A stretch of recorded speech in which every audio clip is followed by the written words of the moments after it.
ஓம் ஸ்ரீ குருபியோ நமக. ஓம் ஸ்ரீ மகா பெரியவா சரணம். மார்கழி மாதத்தில் உங்கள் வீட்டோட வாசலில் ரொம்ப சுலபமாக கிடைக்கக்கூடிய இந்த ஒரு பொருளை கட்டி வைக்கிறது மூலயமா வீட்டில் இருக்கக்கூடிய தீய சக்திகள் ஓடிடும். உங்கள் வீடை தேடி பணம் தானாக வரும். அது என்ன பொருள், அதை எப்போ கட்டணும் அப்படிங்கிற விவரத்தை இந்த பதிவில் பார்க்க போகிறோம். மார்கழி மாதம் அப்படிங்கிறது தெய்வீகம் சம்மந்தப்பட்ட பல விஷயங்கள் செய்யறதுக்கு உகந்த ஒரு மாதமாக கருதப்படுது. சுப நிகழ்ச்சிகள் நம்ம அந்த அளவுக்கு செய்யலைனா கூட கோயிலுக்காக நம்ம பண்ணக்கூடிய சில பரிகாரங்கள் கண்டிப்பாக மார்கழி மாதத்தில் முக்கியத்துவம் வாய்ந்த கருதப்படுது. அப்படிப்பட்ட மார்கழி மாதத்தில் நம்ம வீட்லேயும் சில விஷயங்களை செய்யணும். நம்ம வீட்டில் எதிர்மறை எண்ணங்களை விலகி ஓடுறதுக்கு, தீய சக்திகளை விலகி ஓடுறதுக்கு சில விஷயங்களை பண்ணுறது மூலயமா நமக்கு வருமானம் அதிகமாகிறது மட்டும் இல்லாமல் வீண் செலவுகள் குறையும்.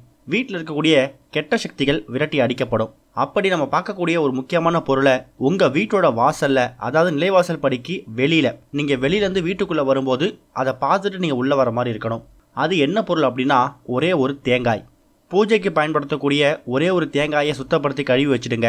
அதுக்கப்புறம் சிகப்பு கலர் துணி ஒன்று எடுத்துக்கோங்க. அந்த சிவப்பு கலர் துணியில் அந்த தேங்காவை வச்சு மூட்டையாக கட்டிடுங்க. அந்த மூட்டைக்கு மஞ்சள் குங்குமம் பொட்டும் வச்சுடுங்க. அந்த தேங்காயை மார்கழி மாதத்தில் உங்கள் வீட்டோட நிலைவாசல் படியில், அதாவது வெளியிலேருந்து வீட்டுக்குள்ளே வரும்போது உங்கள் பார்வை அதில் படுற மாதிரி பார்த்து நிலைவாசல் படிக்கு மேலே கட்டி விட்ருங்க. வெள்ளி மற்றும் செவ்வாய்களில் அதுக்கு சாம்பிராணியும் போடலாம். இந்த பதிவை நீங்கள் பார்க்கும்போது மார்கழி மாதம் முடியல அப்படின்னா மார்கழி மாதத்துக்கு முடியறதுக்குள்ளே அதை கட்டி விட்டுருங்க. உதாரணத்துக்கு நாளைக்கு கட்டுறீங்க அப்படின்னா நாளைக்கு ராகு காலம், யமகண்டம் இந்த 2 நேரம் மட்டும் இல்லாமல் மீது எந்த நேரமாக இருந்தாலும் கட்டலாம். விடியற் காலை 4 மணிலேருந்து 6 மணிக்குள்ளே பிரம்ம முகூர்த்தம், அந்த நேரம் ரொம்ப ரொம்ப சிறப்பு. அப்படி இல்லைனா சாயங்காலம் ஒரு 6 மணிக்கு மேலே நைட்டு 9 மணிக்குள்ளே இந்த ஒரு தேங்காயை உங்கள் வீடோட பூஜை அறையில் வச்சு விளக்கேற்றி வச்சுட்டு அதுக்கு சாம்பிராணி போட்டுட்டு அதுக்கப்புறம் அந்த சிகப்பு துணியில் வச்சு உங்கள் வீட்டோட நிலைவாசல் படியில் கட்டி விட்டுருங்க. அந்த தேங்காய் மாதத்துக்கு ஒரு முறையோ இல்லை 2 மாதத்துக்கு ஒரு முறையோ அழுகி போகிற மாதிரி தெரியுது, வீணாக போகிற மாதிரி இருக்குது அப்படின்னா அப்போ மட்டும் அதை எடுத்து தூக்கி போட்டுட்டு வேறு தேங்காயை வச்சுடுங்க. இந்த ஒரு பரிகாரத்தை நீங்கள் மார்கழி மாதம் பண்ணுறது ரொம்ப சிறப்பு.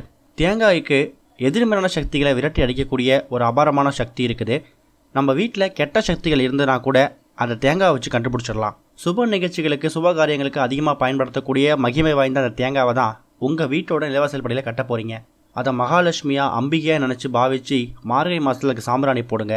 எந்த விதமான கெடுதலாக இருந்தாலும் அதெல்லாம் விரட்டி அடிக்கப்படும். குறைஞ்சது ஒரு 30 ரூபாய்க்கு தான் தேங்காய் இருக்கும். எளிதாக கிடைக்கக்கூடிய, சுலபமாக கிடைக்கக்கூடிய அந்த ஒரு தேங்காயை வீட்டு வாசலை கட்டி வைக்கிறது மூலயமா வீட்டில் இருக்கக்கூடிய தீய சக்திகள் ஓடுறது மட்டும் இல்லாமல் பண வரவை அதிகப்படுத்த முடியும். நம்பிக்கையோடு செஞ்சால் நல்லதே நடக்கும். ஓம் ஸ்ரீ குருபியோ நமக. ஓம் ஸ்ரீ மகா பெரியவா சரணம்.